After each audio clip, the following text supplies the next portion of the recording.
Hello and welcome. Welcome from wherever you are in the world. I'm currently tuning in from Dublin, so I'm sure there's someone from much further afield than me, but lovely to have you all here.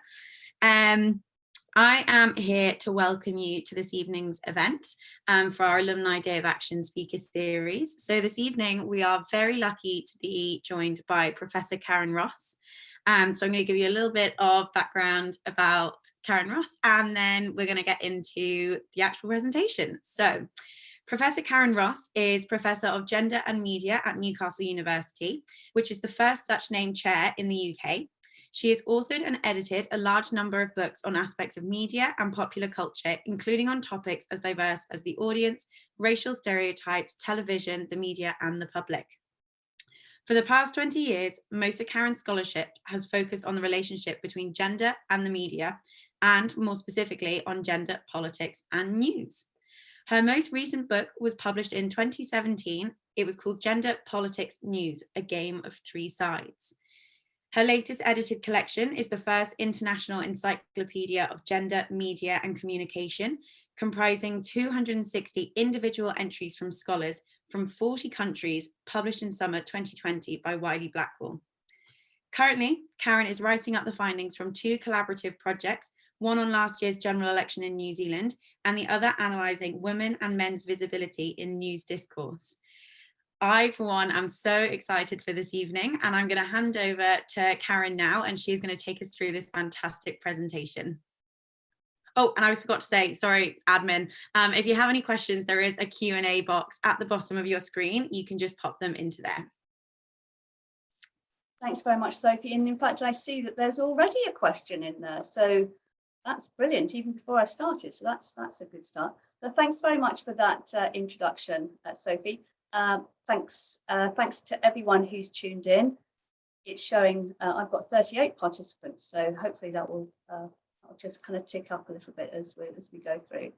So thanks again for coming. And yeah, as you can see, this presentation is around.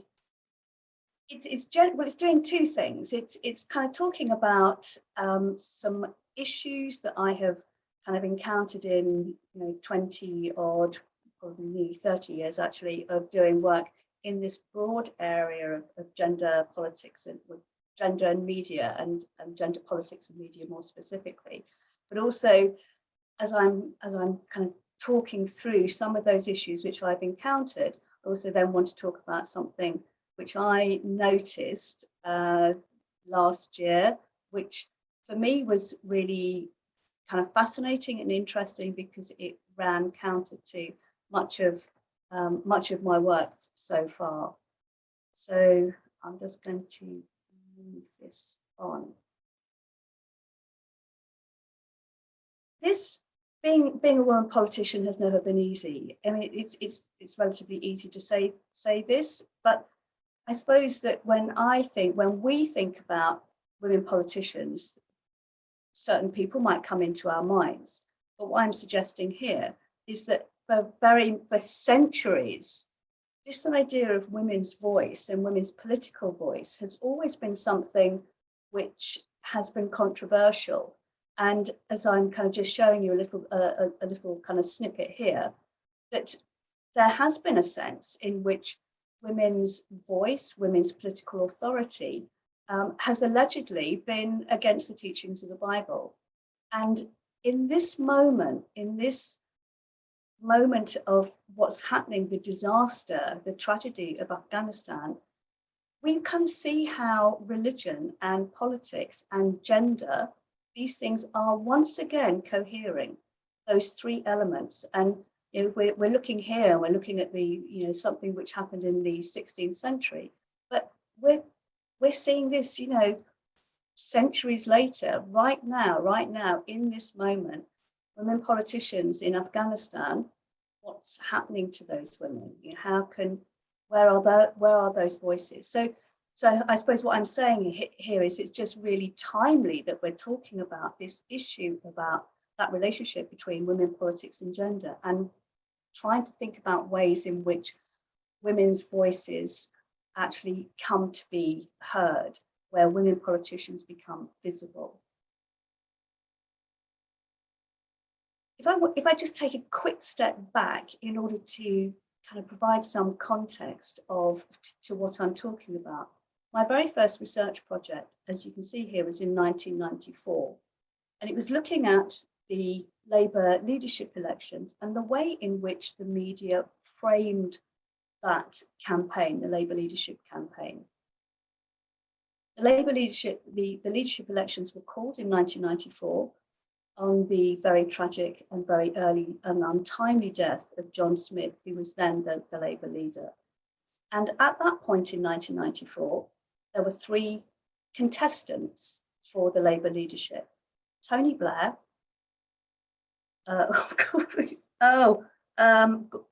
Margaret Thatcher, and the other person whose name, John Prescott. Yes, John Prescott. You see how unrehearsed this presentation is. So those three, so two men and a woman, and the rest is history. We know that it became Tony Blair. But what I was really fascinated to see in this very first research project, which, by the way, was prompted by my own experience of standing as a local party candidate in the local elections where I lived at that time in Warwick, and realising rather weirdly that how I was framed in the local press as a candidate was really different to how my male contender was being framed. And it got me thinking, because this wasn't my original, my early kind of research project and interest, and it wasn't, my PhD was on something completely different. But because of that experience of seeing at first hand how the media framed women and men politicians really differently, it then sparked my interest in thinking, well, I wonder if my experience is actually replicated by the experiences of other women, elite women who actually were political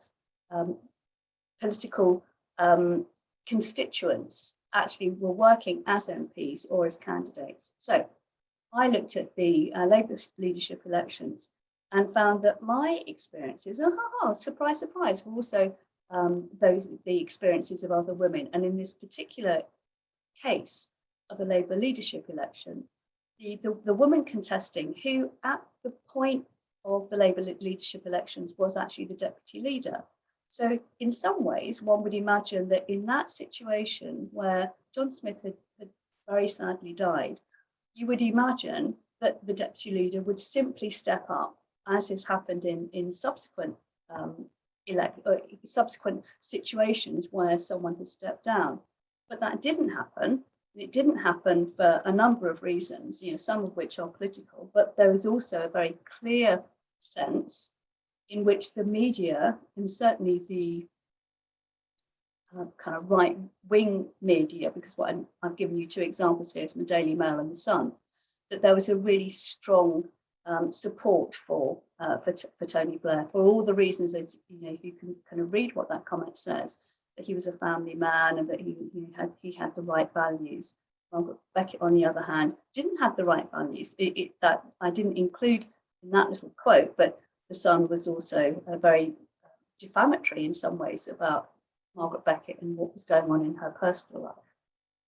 But anyway, fast forward a few years, 3 years, to 1997, when the UK had its general election. And because of a number of strategies, including all-women shortlists, which was part of Labour's strategy in that election, in the 1997 election, Labour returned 101 women MPs, which was just phenomenal. And that very act, that very success, then actually doubled the number of women in Parliament literally overnight.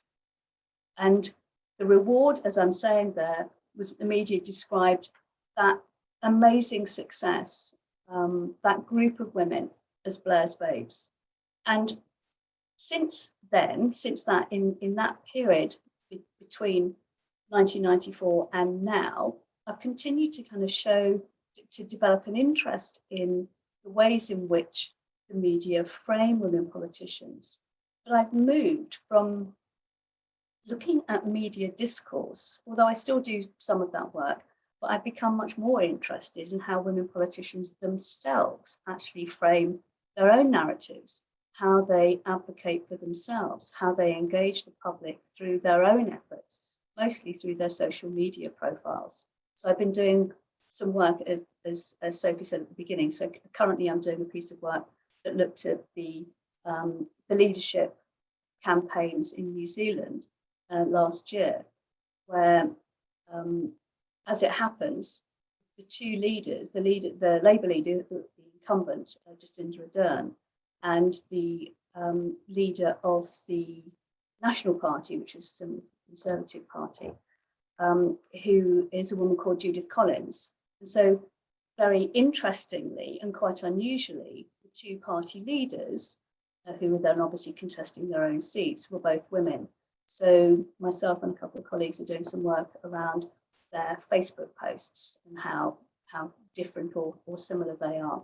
Because generally, the work that I have been involved with is always comparing women with women and men and their experiences and the way in which they're framed by media discourse. Whereas this was an opportunity to actually look at how two women actually frame their own discourse, either they themselves in terms of their Facebook posts, or at their very least, their comms teams doing that. Just moving very quickly on to that last part of this slide, where Emily Thornberry just made a quipped in 2018, which was the centenary of the first group of women to actually get the vote, and quipped that she was the first Emily to have been elected to Parliament in the first 100 years, which, when we think about it, it's quite astonishing, given how many Johns and Williams and Georges, and of course I then just found how many Karens. So yeah, there have been 4 Karens. I think there are a couple more now through the last election. So I want to move on. So that was that early work in the early 1990s, and over that period, over the last 25 plus years, I've looked in different ways at that relationship, both through talking to women politicians themselves in several different countries about their experience of the media, their experience of the lobbying system. But I'm just going to give you some examples from media discourse.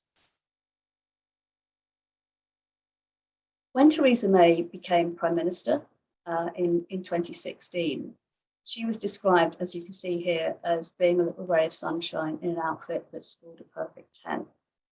This was in the Times, but there were similar kinds of headlines in elsewhere in the press. Kind of what caught my eye about that sense, not simply the fact that she was at that time and had been, even before when she was Home Secretary, described, as so many women politicians are described, by what they wear, by their sartorial style, by their domestic arrangements, by their hairdresser, and so on. What was interesting, I think, about the point that Anna Murphy is making here is that she says, surely a woman who can pick a 10 out of 10 outfit can actually be trusted to handle Brexit. Now, that was in 2016. When we kind of looking at this retrospectively, depending on where you sit on the political divide, depending on where you sit on Brexit, you might agree or not agree with Anna Murphy.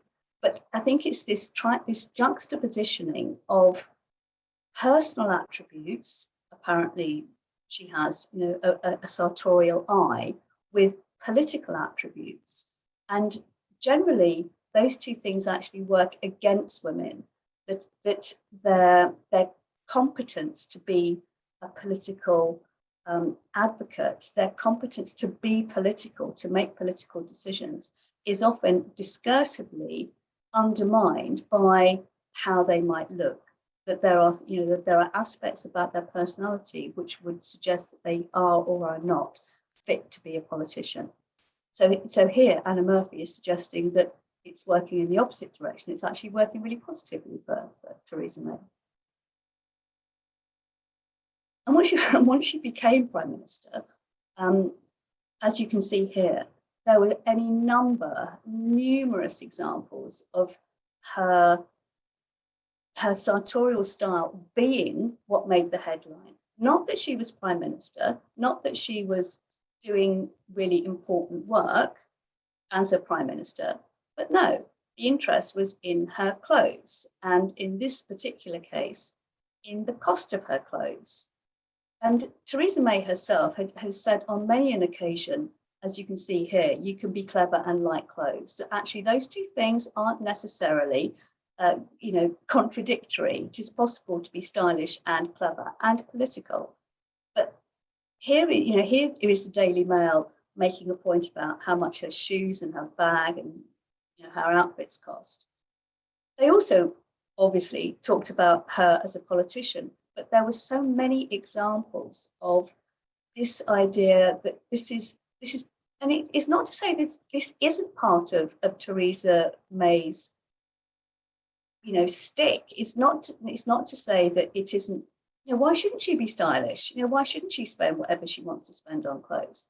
But it was the fact that often that took precedence, and then there might have been something about when she was at Chequers, or when she was actually talking to diplomats or other heads of state. This focus on her body and this focus on her style and how much she was spending on this, that, and the other, that actually becomes quite preoccupying for many newspapers, and certainly in terms of the tabloid press. When she became Prime Minister in 2016, I think it was actually in 2017 that suddenly her boobs got their own Twitter handle, as you can see here. And I mean, I've written about this. There's a kind of, for me, there's a kind of ambiguity about, on the one hand, who am I? Who is anyone to say how anyone should dress? What we think is appropriate or inappropriate for a woman, a man, in any position. But there's kind of an issue in the context of being really in the goldfish bowl that is Parliament. And actually, I don't know when, I'm sure that some of you on the call probably have been to Parliament, have sat in the Strangers' Gallery to watch the proceedings on the floor of the House. But if you have done that, or even if you haven't done that, you wouldn't know, but the cameras and the microphones are above the floor of the House. So all the cameras are necessarily looking down on the floor. So one could argue that you're making us a little bit of a hostage to fortune if you are sitting, on the front bench, wearing an outfit which actually shows your boobs, if it shows your cleavage. Now, there's no reason we're all human beings. There's no reason why that shouldn't be allowed, or that women should think about what they're wearing. But I would suggest that maybe we could think about, we should think about what we're wearing, if we know, as we do, that the media are really likely to zero in on those elements of ourselves which they find literally tittillating. So that would be my thought. I don't want to be the star police. I don't want to tell women how they should, what they should or shouldn't wear. But I think it is actually simply to be aware that if you're going to be wearing certain things, then you're likely to come in for quite a lot of media scrutiny, at the sartorial scrutiny, or commodified bodily scrutiny, at the expense of what you're actually trying to say. And here, I mean, Theresa May's boobs, the Twitter handle I don't think it exists anymore. But it did actually, it made the headlines for several days. So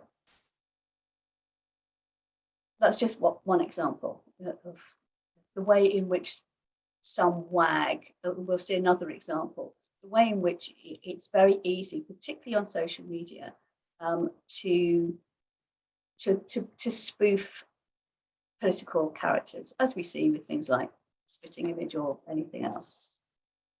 Okay, EU referendum campaign. What was really interesting about this, I think, was anyone who looks at this relationship between gender politics and media for any length of time will have noticed that women politicians find it really difficult to gain media visibility unless they're in a really senior position, unless they have a really important portfolio. And although it's, as it were, common knowledge for those of us who are working in this area, and in fact for women politicians themselves, it's quite unusual for the media to take that on. And it's quite unusual for political parties to actually start doing some of that work to evidence what many of us have been saying for a very long time, which is that, as I just said, there is a way in which the media will always go for the usual suspects, that will always go for, you know, that male voice or their male chum or that person who will give them a soundbite.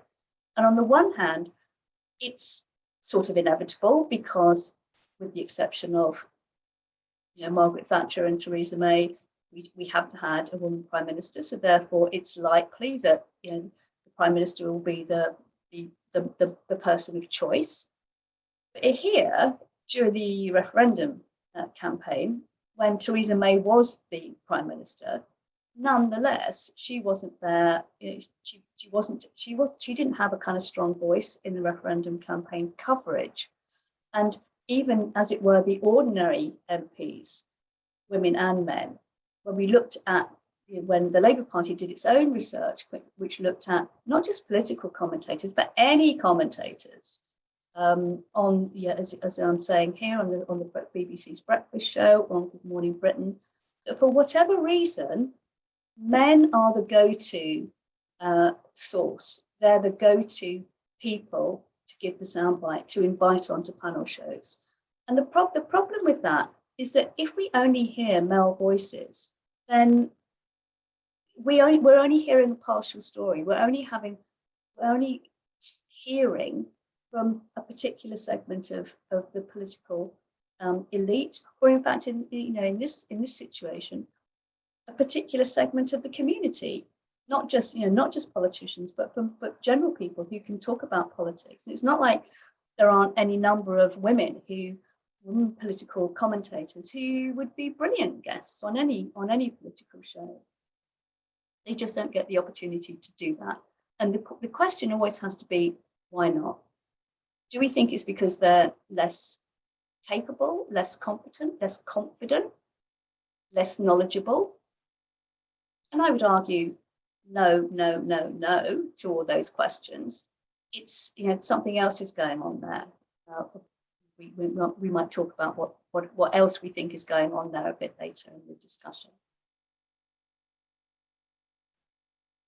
When this headline came out in the Daily Mail, never mind Brexit, who won Lexit, what I love about social media, I mean, I love lots of things about social media. There are lots of things I really hate, particularly, you know, the trolling and abuse, particularly aimed at women. But the great thing about social media is that no sooner do we get this Daily Mail headline and then suddenly we get the spoof headline. Within a matter of, I don't know, hours, the spoof headline on the right came across my I think possibly Twitter feed. So I think that, you know, one of the great things that social media does really well is it enables an immediate pushback, and in this case, you know, a very obvious misogynistic comment from Sarah Vine, who some of you may or may not know is the soon-to-be ex-wife of Michael Gove, making this point. You know, here we have two political leaders, you know, Nicola Sturgeon and Theresa May, having a discussion, and it's all about their legs. And then obviously the spoof is showing, I'm sure that you will know these four characters, any one of whom would win a Nobelines competition.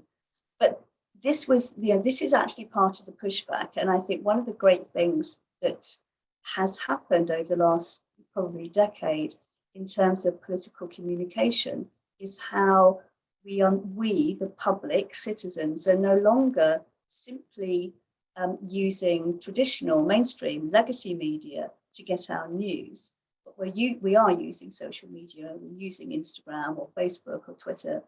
And as I said, one of the kind of the really positive elements of that diffusion of news is it actually enables exactly a pushback against what I have been talking about for a very long time, which is the kind of misogynistic discourse when it comes to political communication and framing women.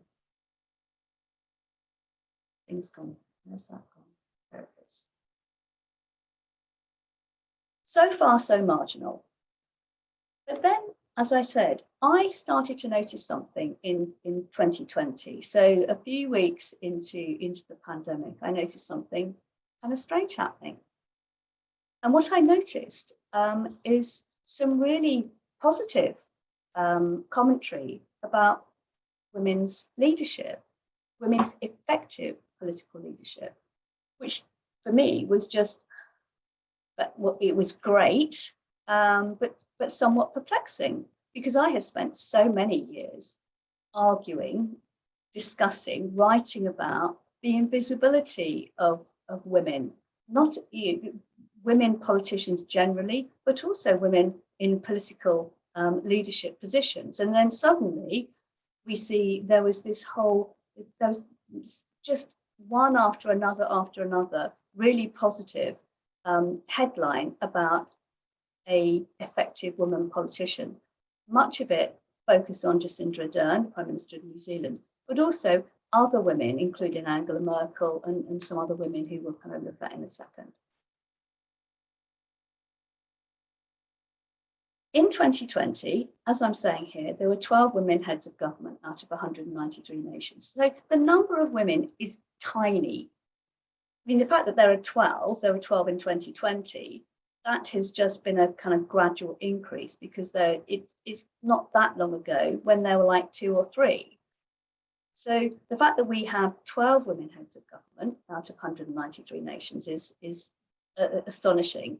And what's even more astonishing, if we look at the 4 women who I've indicated here, is that apart from Angela Merkel, who any minute, in fact, I think at the end of this week, will no longer be Chancellor because the German citizens are going to the polls, and they will definitely elect a replacement to Angela Merkel because she stood down.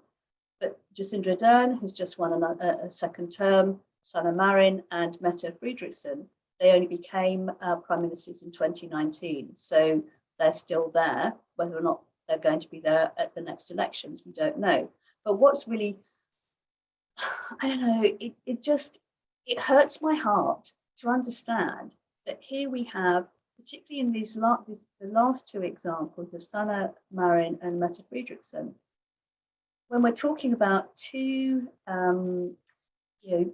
Northern European countries, we often think about Scandinavian countries or countries like Denmark or Finland or Sweden as being really egalitarian, really maybe even more egalitarian than we would think, that we like to think of ourselves in the UK. But that for Sanna Marin, she's the youngest PM in the country and the first woman. Mette Frederiksen is only the second woman and also the youngest woman. So we're still, why is it, at that point, that was in 2019 when they both became prime ministers. But why is it in 2019 that we're still seeing women being the first, the youngest, the first in the first prime minister of a country? It kind of beggars belief that we're still in that position, that in the late 2010s and 2020s, we will see, no doubt, over the next decade, women will be coming into positions of authority for the first time in the 2020s. We should be astonished and not ashamed, but perplexed that women are still they're still being the first of something in terms of hitting senior positions.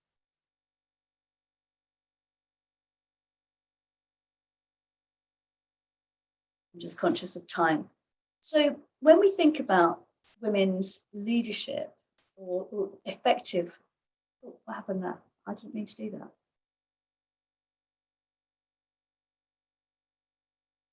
That did it all by itself. It just did that. When we think about leadership and we think about leadership and communication, what I've just put down here very briefly, I'm not going to read it out because you're perfectly capable of reading yourself. But the point is that when the literature around effective leadership nearly always has these couplets of, men are like this and women are like that. And you won't be surprised when you're looking at that list of, for example, competence versus confidence, which of those traits are seen as gendered, which of those traits are seen as male traits, and which are seen as women's traits. But then if we actually go to the shorter list of effective communication, which is around direction giving, meaning making, and empathy, those are the traits which I would suggest we would imagine would be traits that are more likely to be seen in women. Not always, but if we're just thinking about those couplets of gender, then I suggest that, and I will make an argument that I think those are elements which we often see in effective women leaders. Well, in effective leaders, but particularly effective women leaders. Now I did press that, okay. I just want to give a few examples of effective women's leadership, or rather effective leadership by women. Because what I want to argue, as I'll argue in the next couple of slides, part of the issue for me in terms of framing women like Jacinda Ardern or Angela Merkel as effective women leaders is they're effective leaders. The fact that they're women is not inconsequential, but nor is it the dominant trait. The fact that they're women is a fact, but their leadership is because their effective leadership is because of who they are as human beings, not simply because they are women. And we will know, I can think of any number of women leaders who do not display the leadership traits which I think are effective. Now, I'm not going to name names, but I think that it's too easy, and this is why I kind of just lose patience with the media, because it's just the suggestion that, okay, they're really effective because they're women, or they're really effective because they've got children, or this, or they have these different kinds of empathic views because of because of their hormones or because of their genitalia. And it's not to say that those things aren't important, but they're not everything. So let me just see if I can. So I just want to play a little clip of Silveria Jacobs, who I just found this, and I just thought it was just such a good example of of really direct leadership. Stop moving. Simply stop moving. If you do not have the type of bread you like in your house, eat crackers. If you do not have bread, eat cereal, eat oats, sardines. You're supposed to have a 2-week supply for hurricane. And at the beginning of this, I said, prepare your disaster kit as if you would for a hurricane. That meant some people went out and buy toilet paper and water. The water is not going to stop. The toilet paper is still in the stores. What you need is food. You need to. When I saw that clip, I mean, it just so resonated with me, and hopefully with you, because this was absolutely the thing about water and toilet paper. Suddenly, when COVID struck and we had the lockdown, that's what people, rushed out and bought. Fortuitously, it didn't happen the second time. But I think, what I'm saying here is someone in, the tiny little Caribbean nation of Saint Martin, and actually saying really straightforwardly, do not do these things. They're not going to help you. I just put a couple of quotes up here of, I suppose that it's very much about how to show empathy in a situation which was just, for all of us, unprecedented and heartbreaking from the very beginning. Ensure that you have food, Oh, because stop. if I have Sorry. to take every Still very, bite, I'm sorry, I'm going to have to stop you there. We're moving on. I put down here that one of the, there are several kind of elements to what I consider to be effective leadership, which so happen to be demonstrated by women.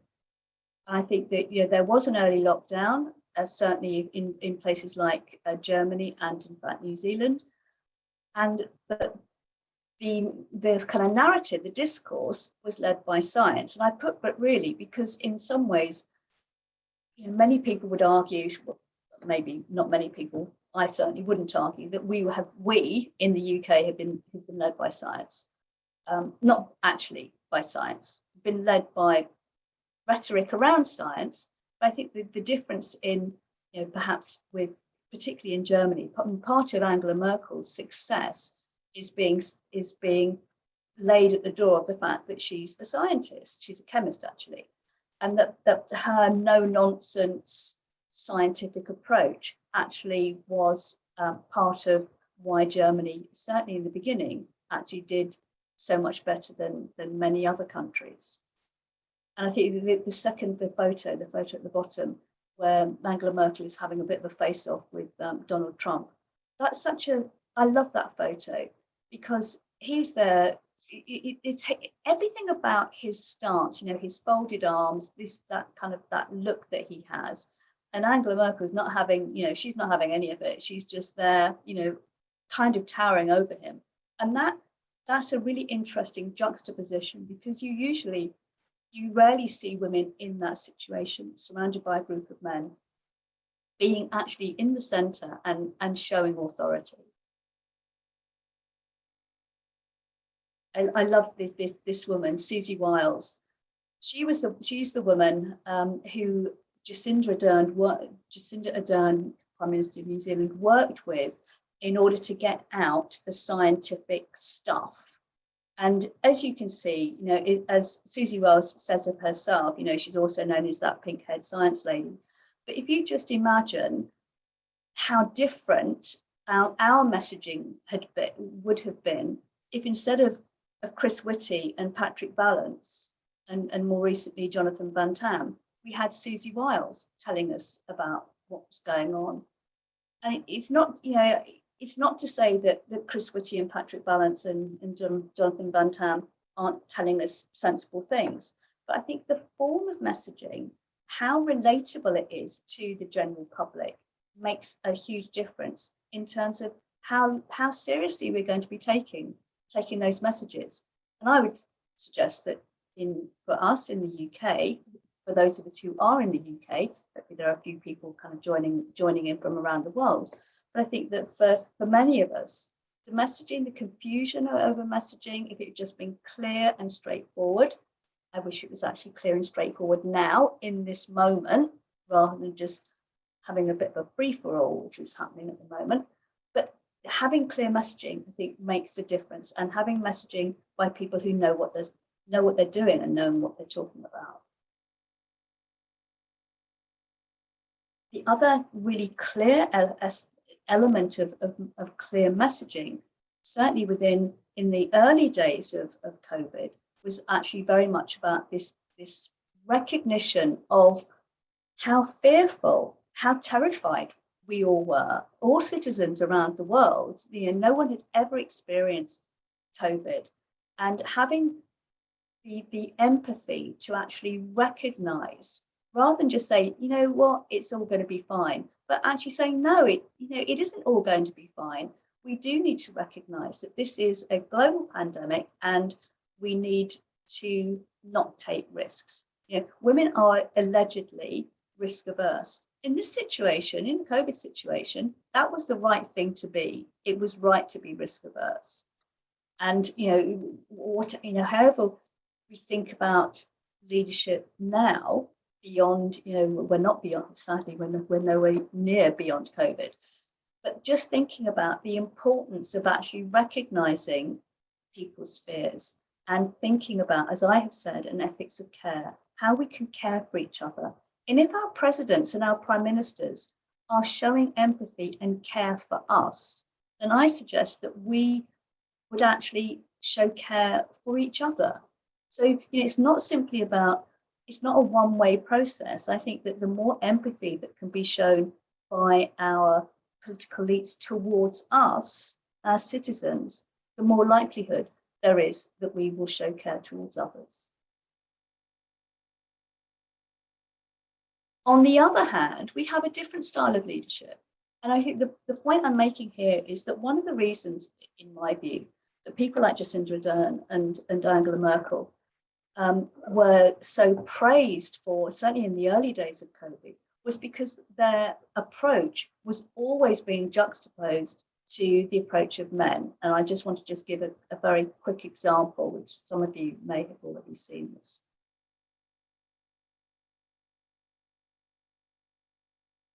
We hit the body with a tremendous, whether it's ultraviolet or just very powerful light. And I think you said that hasn't been checked, but you're going to test it. And then I said, supposing you brought the light inside the body, which you can do either through the skin or in some other way. And I think you said you're going to test that too. Sounds interesting. Right, and then I see the disinfectant where it knocks it out in a minute, 1 minute. And is there a way we can do something like that by injection inside or almost a cleaning? Because you see it gets on the lungs and it does a tremendous number of the lungs. So it'd be interesting to check that. So that you're going to have to use medical doctors with. But it sounds interesting to me. I'm not a doctor, but I'm like a person that has a good, You just need to pay attention because the sound is terrible on this bit. The heat and the light relative to certain viruses, yes, but relative to this virus?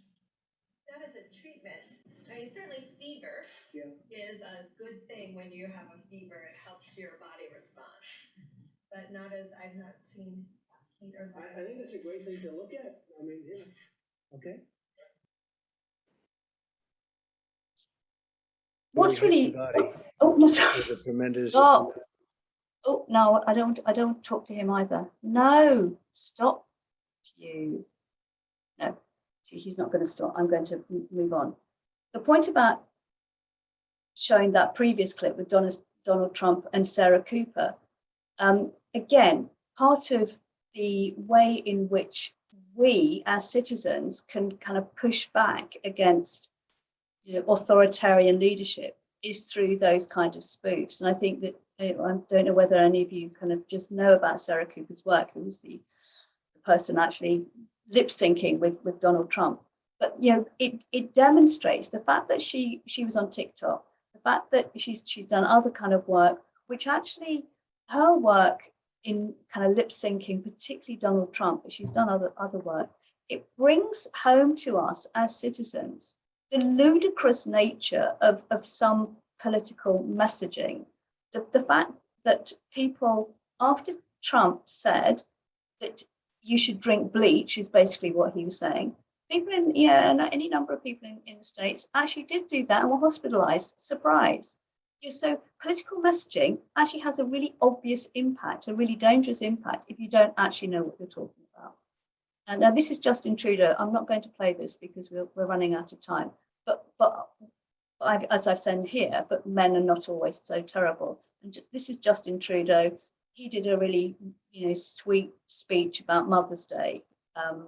So what I'm saying, again, trying to say it's not just about gender. It's not just about sex. That's not the be all and end all of effective leadership. And here you have, a man, Justin Trudeau, who is also, as it were, in touch with his feminine side, is also someone who would be seen as someone who has a more feminized, empathic style, merely because those traits which are seen as female, they're not. They're, someone somewhere decided these are male traits, these are female traits. No, they're just human traits which happen to be mostly exemplified by women or men. But there are things which are absolutely different and innate. but there are lots of things which are simply learned and cultural.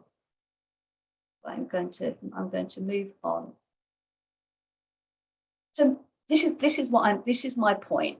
This is the key point of this kind of presentation, that these women can't stand as proxies for all women leaders, or indeed for all women leaders' approach to COVID-19. I've just given 3 examples here of Bangladesh, Belgium, and Serbia, all of whom also have women leaders who arguably were not as effective as Angela Merkel or Jacinda Ardern in restraining COVID. There are so many more things that are involved, not simply about which loo you go to. It's about these other things. It's about who we are as human beings. It's about what we believe, what our ideological position is, what our values are, what our politics are, who we are, where we've come from. And it's also about credibility and trust. And trust is a really important element for us as citizens. We need to trust that those people who we elect to work to serve us actually are trustworthy.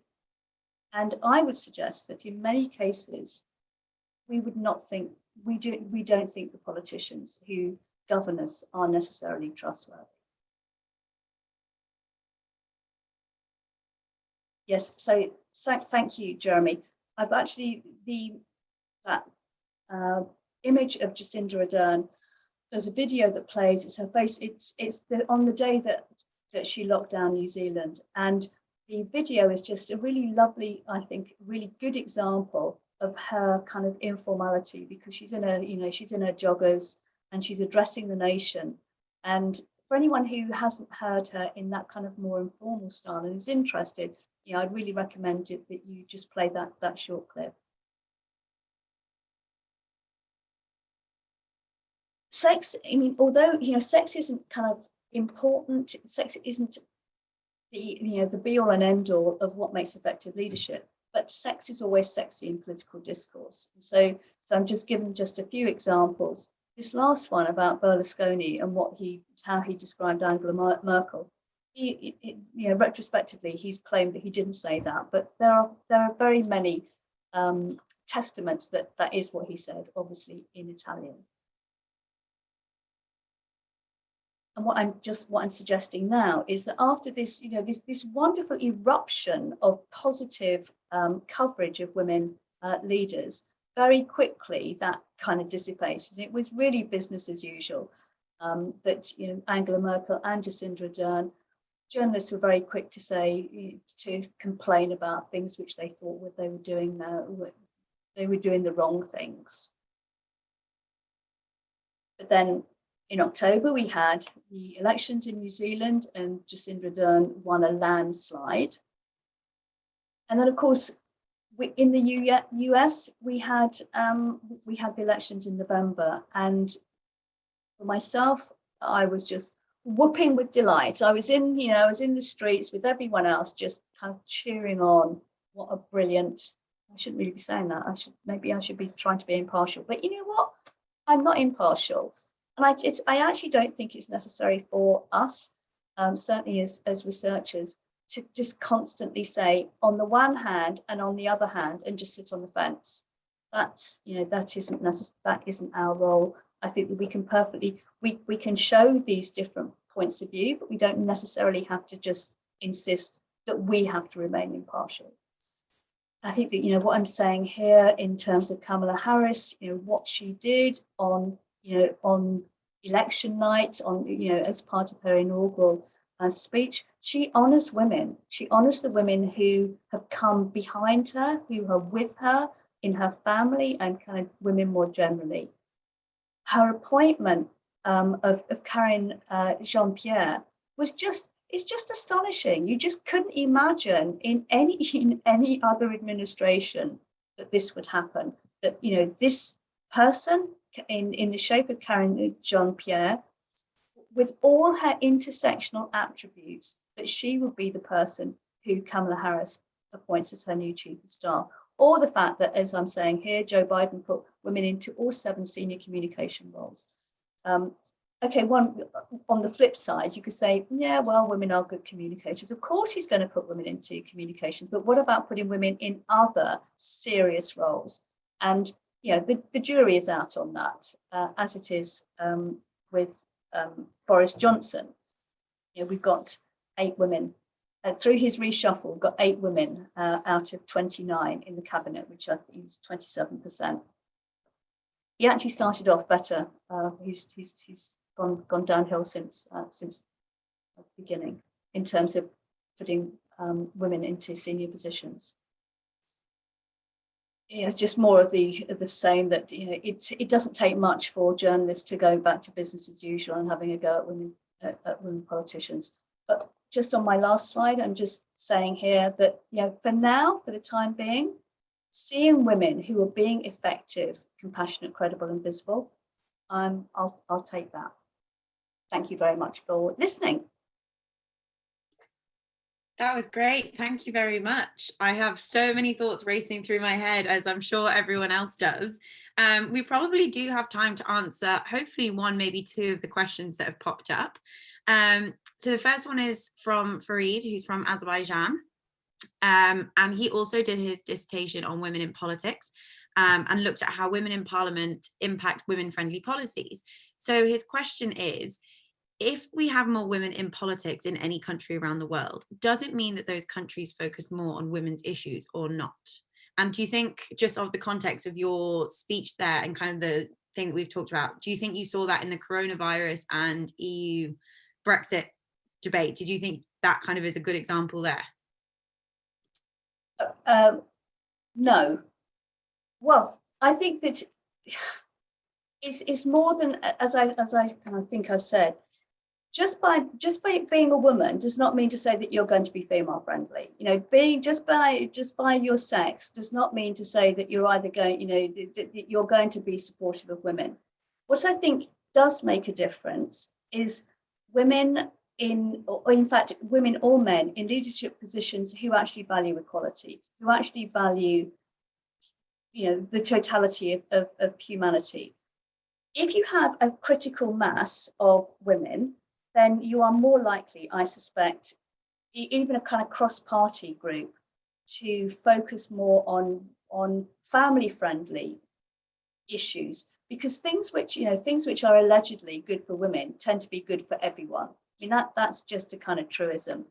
And the point about saying about critical mass is that I think it was Claire Short who said that as soon as you got more women in Parliament, it actually modified the behaviour of men simply by their presence. So even though there was still a kind of latent and residual sexism, misogyny, it was tempered by a kind of a shaming of that women would actually then call out men who actually did the get back to the kitchen kind of stuff, which women have experienced throughout. So I think that, to answer Farid's question, if there are enough people in any group who actually think these things are important, who think that equality, diversity, inclusion are important, then we will see change. But we can't. I would absolutely not say get more women, and more women equals more family friendly policies or less misogyny. Those things we know from our own government, from Margaret Thatcher and Theresa May, neither of those women, promoted women into the cabinet. That it is not an automatic process. That's my point. Thank you very much. I suppose. So what did you? Sorry, Sophie. The second part of your question. No, I was just asking because we'd covered the context of Brexit and kind of the COVID crisis in this, if there were specific examples, but I suppose like you kind of answered it there, it doesn't necessarily equate to women-friendly policies just by having women. No. And I suppose your examples of some of the headlines, they were written by other women. So I suppose that's also a kind of example of how just having women writing these headlines doesn't, or having the opportunity to write, doesn't actually change the narrative.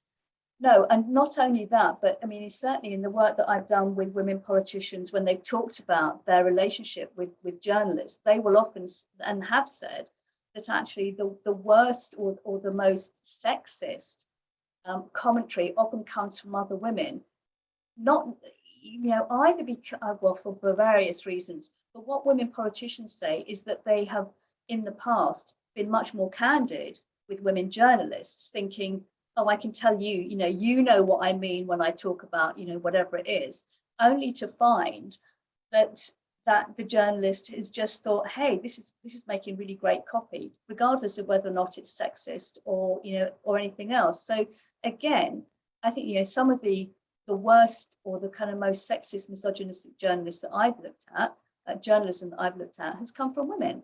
So there's actually, all the evidence would suggest that, as we know, women can be just horrible to other women. Yeah, it's a shame.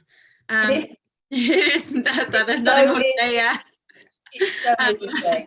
Just We given the time, we have enough enemies. Yeah, exactly. Fabulous. So just given the time, I'm going to very quickly do the second question, because I said we'd try and do two. And it's just a very quick one to say, do you think there is a permanent shift in the narrative of women in politics? And do you think we'll be seeing more positive headlines from now on about leaders? Or do you think we'll more regularly be seeing positive headlines? Well, I don't think we've seen I don't really think that we've seen a positive shift, in as much as I suppose that the journalists will only talk about the women politicians who are in positions of authority. So if we think about the UK, if we think about which women politicians are making the headlines, then anyone who's on the call, it would just be interesting to see who comes to mind. What woman politician comes to mind? The woman politician who comes to mind to me immediately is Priti Patel. So again, anyone, depending on where you are on the political spectrum, wouldn't necessarily be or you wouldn't necessarily, if the Guardian was talking about Priti Patel, likely it wouldn't be positive. So I don't think that we've turned a corner in terms of the messaging. The issue for me is it's not so much about the political flavour, it's about the fact that women and men are framed differently. So if we just saw women and men, regardless of political orientation, I think I would be happy to just see any kind of critical or supportive response for a woman politician in whatever way. If it was actually about what they said, if it was actually about their politics, if it was actually about their policy positions. What infuriates me is that is secondary to who they're married to, or where they do their shopping. And although I think that we have seen a shift in as much as we see less of that more personalized content, it's still really difficult for women politicians to make it to the top, and that's to do with the party process and what portfolios they are given, as well as the way in which the media treat them and frame them. That's brilliant. Thank you so much. Unfortunately, that is all that we have time for. I'm sorry, anyone whose questions we didn't get to answer today. Perhaps you can join us for another gender and sexuality chat. We have another event on Thursday, and we also have a concert on Friday. I'd just like to take this opportunity to say a massive thank you to Karen for coming and giving up your time this evening, and the time putting in the work for the presentation and everything. It's very much appreciated. It was an absolutely fascinating talk and definitely raised a lot of questions that I'm looking forward to hopefully finding out more about now. You've piqued my interest quite quickly there. So thank you very much. And thank you to the team for putting this together. And thank you everyone who attended this evening. So I'd just like to take this moment to say, if you've enjoyed this event and any others you may have attended as part of the Alumni Day of Action series, you can find out more about how to get involved on our website. All you have to do is Google NCL Alumni Day of Action, and you'll be able to find all sorts of opportunities, from volunteering for Nest to donating to Newcastle University's Students Trans Fund and our next event. I would also like to just say a little bit about the Trans Fund there as well. So the New Sue Trans Fund was set up in 2020 with the purpose of providing financial support to trans, non-binary and gender questioning students.